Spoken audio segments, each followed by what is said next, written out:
سورة البقرة آية نمبر 49. أعوذ بالله من الشيطان الرجيم. بسم الله الرحمن الرحيم. وإذ نجيناكم من آل فرعون يسومونكم سوء العذاب يذبحون أبناءكم ويستحيون نساءكم وفي ذلكم بلاء من ربكم عظيم. وإذ فرقنا بكم البحر فأنجيناكم وأغرقنا آل فرعون وأنتم تنظرون. صدق الله العظيم.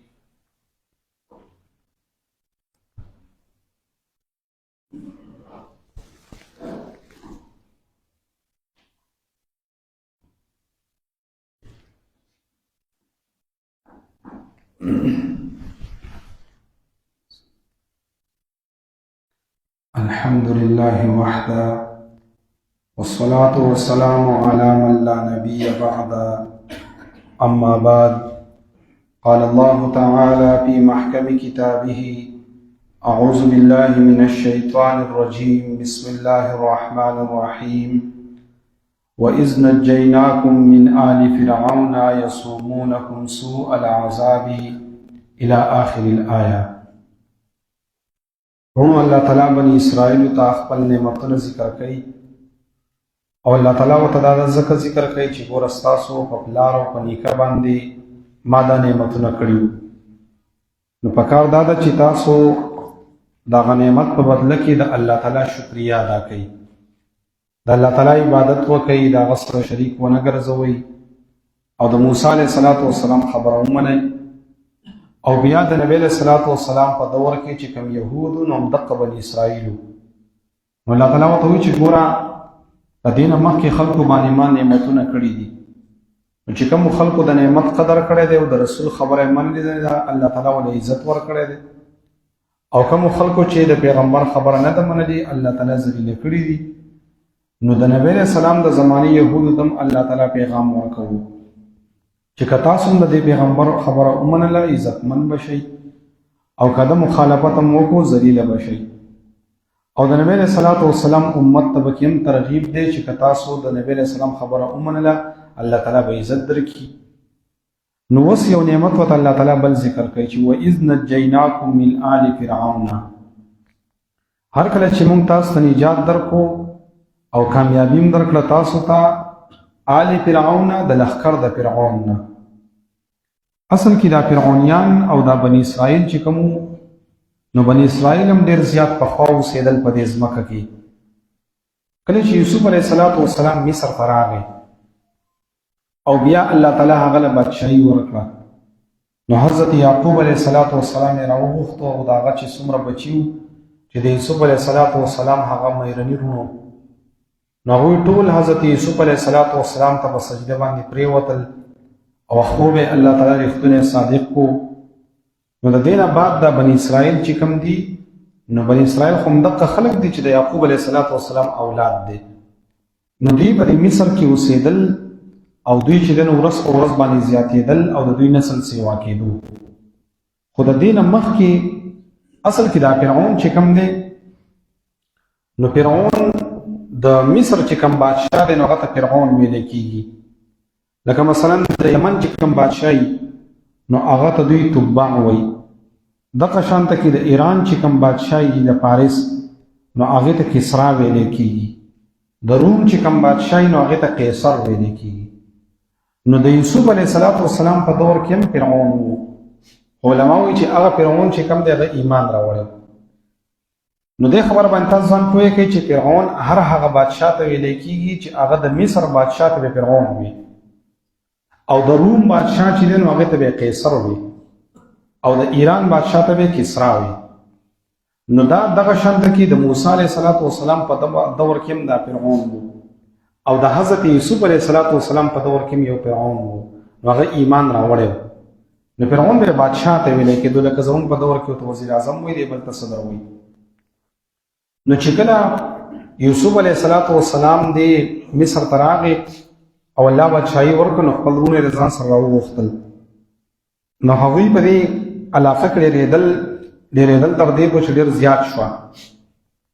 نو بیا وروسته د حضرت موسی علیه السلام په دور کې چې کوم بادشاه و چې هغه هم فرعون دی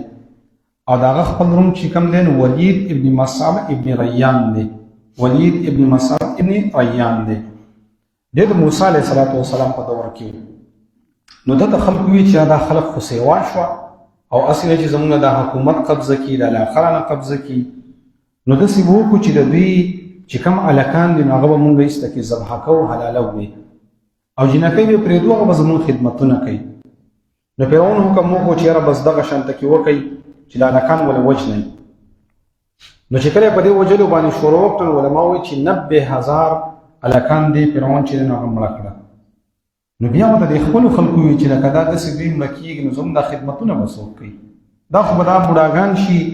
تر دې پورې علما وایي چې دی فرعون داسې چل کړی و د دې موسی علیه السلام په دور کې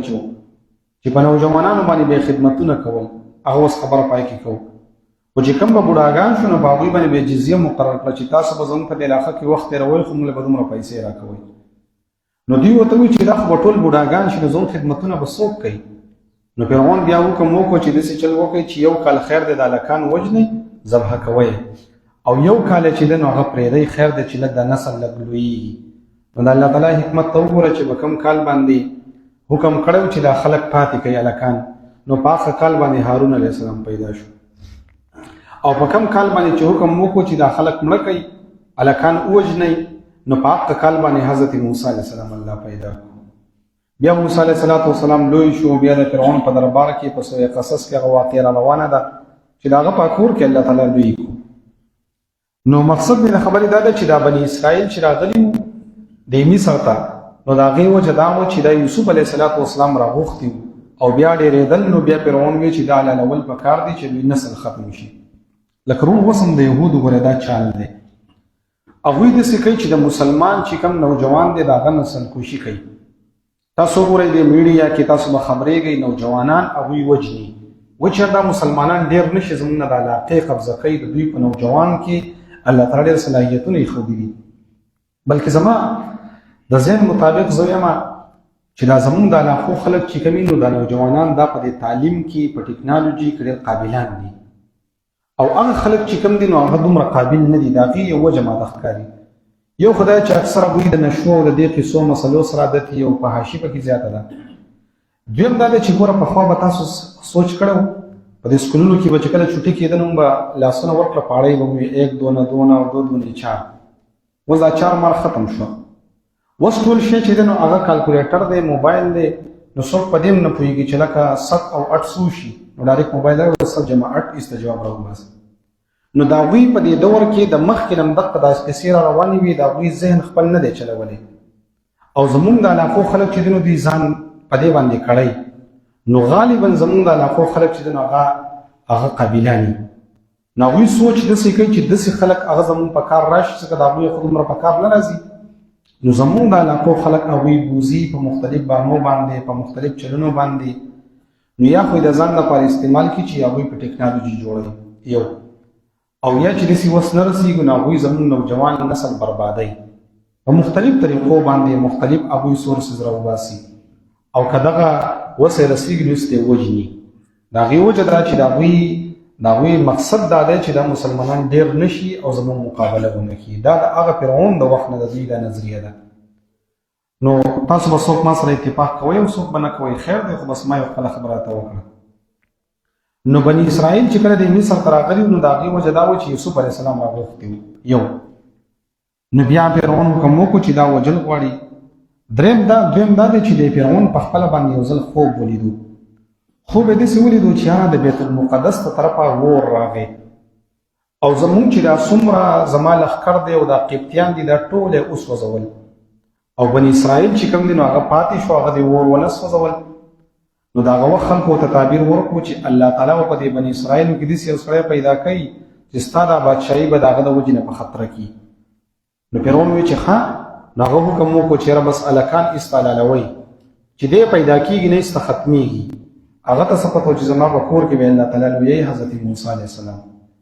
نو دویمه وجه دا وه چې دوی دا حکم کړی و، نو د هغې وجه دا وه چې د خوب لیدلی او درېیمه وجه دا وه وی ابراهیم علیه السلام چې کله دی راتلو او په دې علاقه باندې راتېرېدو په دې مصر باندې، وی بي بي سارا ته وی چې دا هغه ځای دی چې الله تعالی به دلته کې زموږ اولاد له مشري ورکوي. نو که ابراهیم علیه السلام خو ډېر پخوا تېر شوی،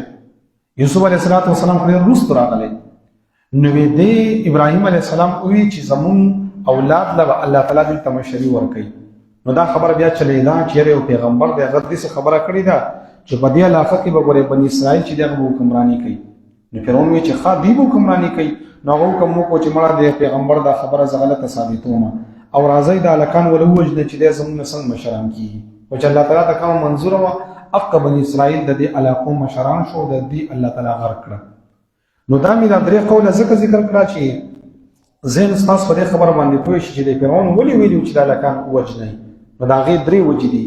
یو دا ده چې د موسی د حضرت یوسف علیه السلام په دور کې راغلي چې ډېر شوه، نو دوی چې علاقې رانه وانخلي. دویم دا چې ابراهیم علیه السلام ویلي چې الله تعالی به زموږ اولاد له مشري ورکوي، نو ځکه دی وایي چې قتل یې کوي. او درېیم دا ده چې ده دا خوب لیدلی و.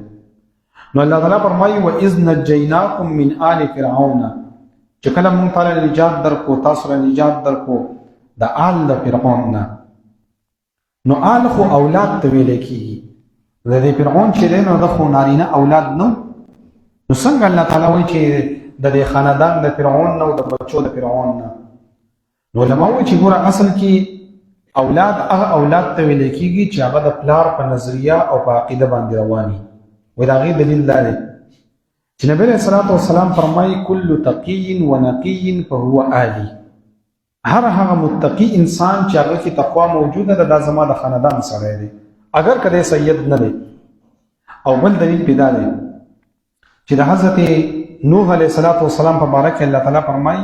انه لیس من اهلک، دا هغه چې کوم بچی دی نو دا هغه خپل د تنه پیدا دی، خو الله تعالی ورته وایي دا ستا زوی نه دی، دا ستا د خاندان سړی نه دی. نو معلومه شوه چې زوی هغه زوی دی چې هغه د پلار نیکه په عقیده باندې رواني او مضبوطه عقیده لري. نو دلته کې چې الله تعالی فرمایي چې من آل فرعون نه، د تابعدارانو د فرعون نه، چې کوم خلک د فرعون تابعدار نو هغه داسې و لکه د هغه بچي چې. او نبی علیه الصلاة والسلام فرمایي کل تقی و نقی فهو آلی،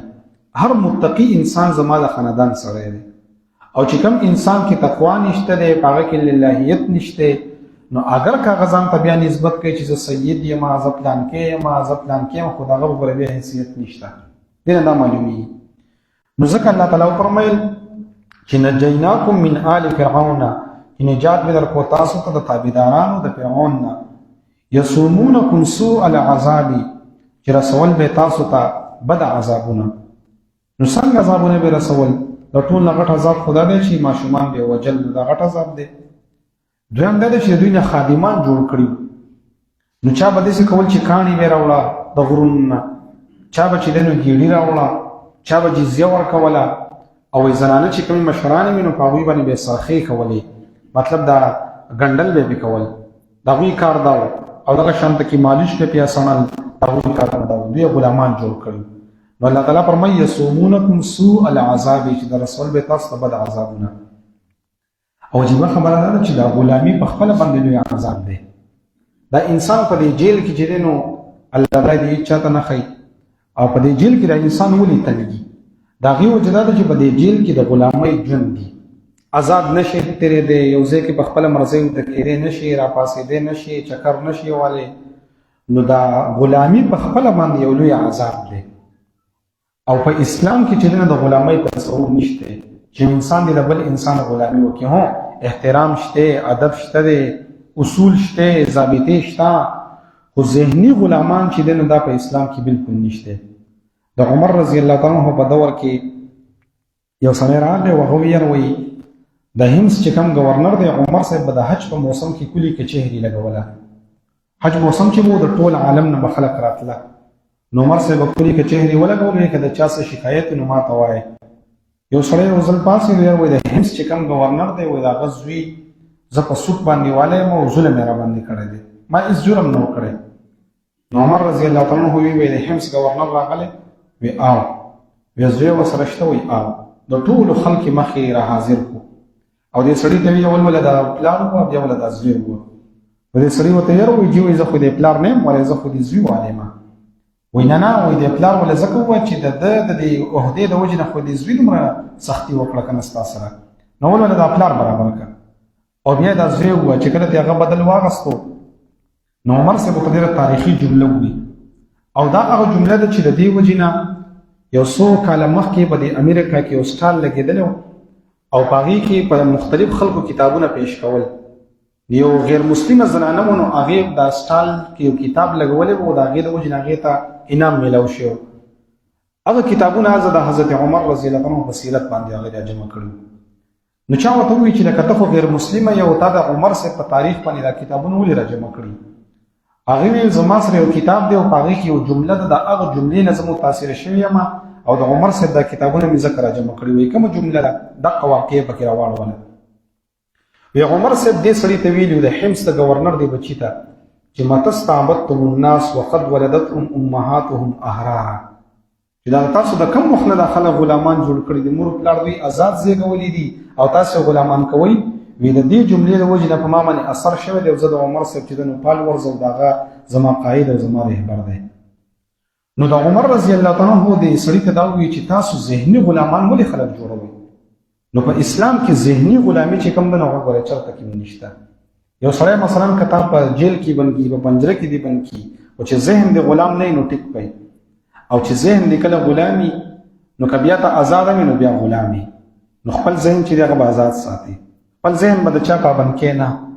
بس خپل ذهن دې دا به د چا غلامۍ ته هغه نه جوړوي نو دلته کې الله تعالی فرمایي یصومونکم سوء العذاب چې رسول به تاسو ته بد عذابونه نو دا په خپل باندې دا غلامي او عذاب دی یذبحون ابناءکم چې ذبح کول به تاسو بچي ويستحيون نساءکم او پر خودل به تاسو زنانا وفي ذلكم بلاء من ربكم عظیم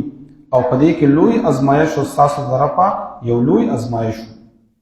بیا چې کله موسی علیه السلام دعوت ورکو فرعون ته او فرعون چې دا خبر ونه منله نو حضرت موسی علیه السلام ته الله تعالی حکم وکړو چې دا بنی اسرائیل چې دي نو دا بوزه او د دې فرعون د ظلم نه اخلاص کا او دریای قلزم طرف ته لاړ شه د شپې اوزه نو د موسی علیه السلام قوم دا شپږ لکه کسان او د دې فرعون چې کوم لښکر نو هغه یولس لکه کسان نو دوی د شپې په تیاره کې ووتل خو د الله تعالی شان ته ګوره چې دا شپږ لکه لښکر د یو ځای نه وځي نو خامخا به شور کوي الله تعالی دوی داسې وده کړي وو چې دوی پرې پوه نه شوه او چې کله دا سهار ټایم شو نو خلک چې راپاڅېدل چې ویې کتل چې یاره او خو ګېډې نه دي راوړي هغوی خو پی نه دي راوړي پلانکې شی نه دي راوړی فرعون ته شکایتونه وکړه هغه ویې وګورئ څه شو کسان چا ورته خو تللي دي یو تیز قاصد یې ولېږو چې کسان په کوم طرف باندې روان دي نو چا ورته ویل چې یاره بحر قلزم طرف ته خامخا نشانات پراته وي خلک شپږ لکه کسان ځینې نشانات به پراته نه وي چې بحر قلزم طرف ته روان دي نو دې فرعون ورته ووایي چې ولېږه چې کله دا بانګیان اوازونه وکړي نو دغه ټایم کې پسې موږ ورپسې شو لکه د شپې دوی ته داسې اندازې لګېدلې وې نو یې په الله تعالی شان ته ګوره چې په دغه شپه کې د بانګیانو اواز هم ونه کړو وی بالکل چې کله د انور راوخته نو په دغه ټایم کې دوی خبر شو حقیقت په پته ولګېده چې کسان بری قلزم طرف ته روان دي نو فرعون بیا لښکر ته حکم وکړو چې ځئ لاړ شو پسې چې کله ورنږدې شوه نو د موسی علیه السلام قوم حضرت موسی علیه السلام ته وی چې انا لمدرکون ای د مونږ خو را لاندې کړلی شو کسان را پسې راغله شپږ لکه کسان 11 لکه کسان را پسې روان دي نو په دغه ټایم کې د موسی علیه السلام وتی چې زما رب زما سره دی بس یریږئ ما الله تعالی به زموږ مدد کوي نو چې کوم طرف ته به ځو موسی علیه السلام ته اشاره وکړه چې په دې دریاب باندې به ورځو الله تعالی ماته حکم کړی چې په دې باندې ورځئ نو چې کله موسی علیه السلام ورنږدې شو او همسایه را واچول دا بني اسرائیل چې نو دوی 12 قبیلې وي او په زرګونو کسان د یوې قبیلې سره 12 لارې پکې جوړې شوې او دوی پکې ور روان او الله تعالی دې تنظیم وکړو چې دا وبې وته د شیشې په شان دغه یو بل بلیدل شاله پلان کې روان دي پلان کې نو خاص ورور خو چې کله به دې اوبو باندې پورې ایستلی شوه په دې ټایم کې اوس فرعون راغی نو فرعون ته خو پته وه چې یاره دا خو د موسی علیه السلام معجزه ده او زه خو د دریاب نشم ورتلی نو قوم ورته یې ورځه که نه نو د اصل کې وایي دا فرعون چې کوم دی نو دا مشرک و یا دهري و د الله تعالی ذات یې نه منو نو وایي ده ورته چې ورځم خدای په یو اس باندې ناست و دا اس یې بلکل واګې ټیټ کړی وي نو په دې کې جبرائیل علیه السلام راغی او جبرائیل علیه السلام په اس په باندې ناست و او د دې اس مخې ته تېر شو چې تېر شو بس د اس ټوپونه شروع کړه فرعون ورته زور کوه خو هغه چېرته رامنې کېدو ورمان دی بس د خلکو دا خلک وایي چې راځئ نو هغه ور مخکې شو ټول خلک ورپسې شوه او چې کله خلک دریاب منځ ته ورسېدل نو په دغه ټایم کې الله تعالی چې دی نو اوبو ته حکم وکړو چې اوس تاسو ور روانې شئ نو په دې کې د حضرت موسی علیه السلام یو معجزه خدا ده چې اوبو ته الله ودرولي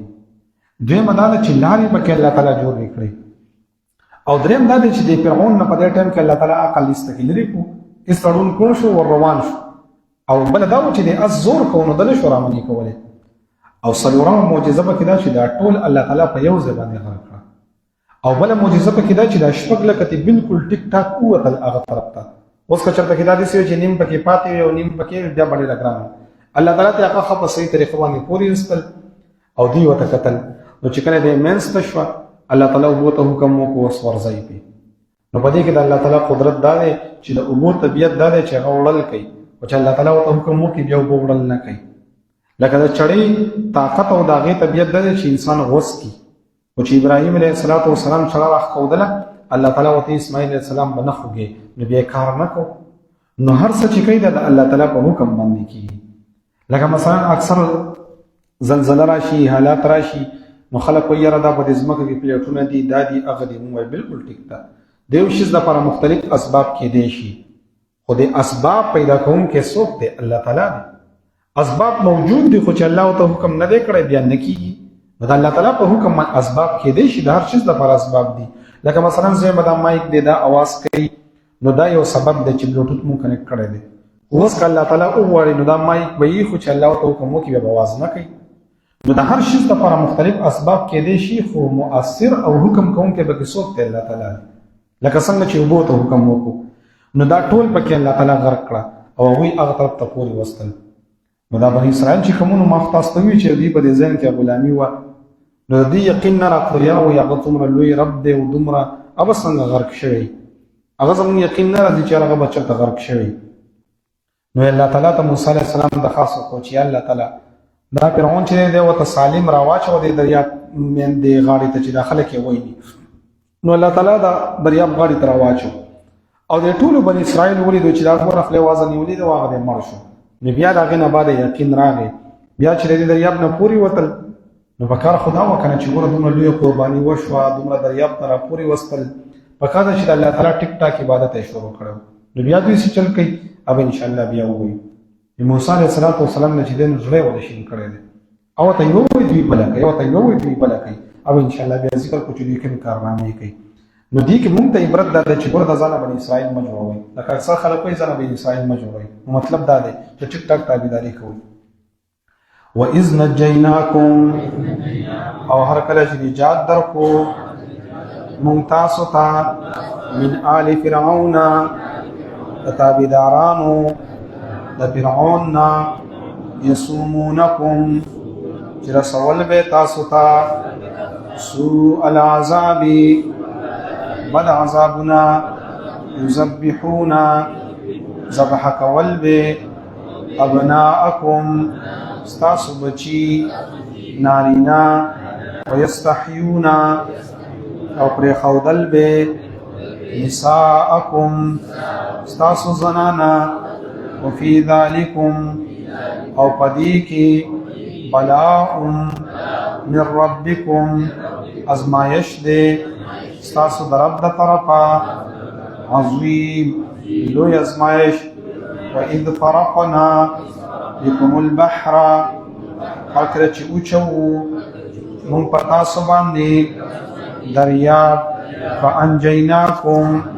من نجات درکو تاسو تا وَأَغْرَقْنَا او غرقم کرا آل فرعون لخکر دا فرعون وَأَنْتُمْ تَنْظُرُونَ او تاسو ورته کتل. نو په دې کې بله معجزه شوه. بله معجزه دا چې کله دشمن د انسان هلاکېږي، انسان ورته ګوري خوشحالي، نو دوی ورته په غاړه باندې ولاړ او دوی یې په مخه کړي او دوی پسې خندل. نو دا د موسی علیه السلام بله معجزه وه. الحمد لله رب العالمين والعاقبة للمتقين، الصلاة والسلام على رسوله محمد وعلى آله وأصحابه أجمعين.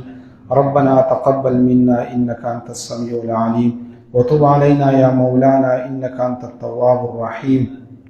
اللهم أحسن عاقبتنا في الأمور كلها وأجرنا من خزي الدنيا وعذاب الآخرة. اللهم لا تقتلنا بغضبك ولا تهلكنا بعذابك وعافنا قبل ذلك برحمتك يا أرحم الراحمين.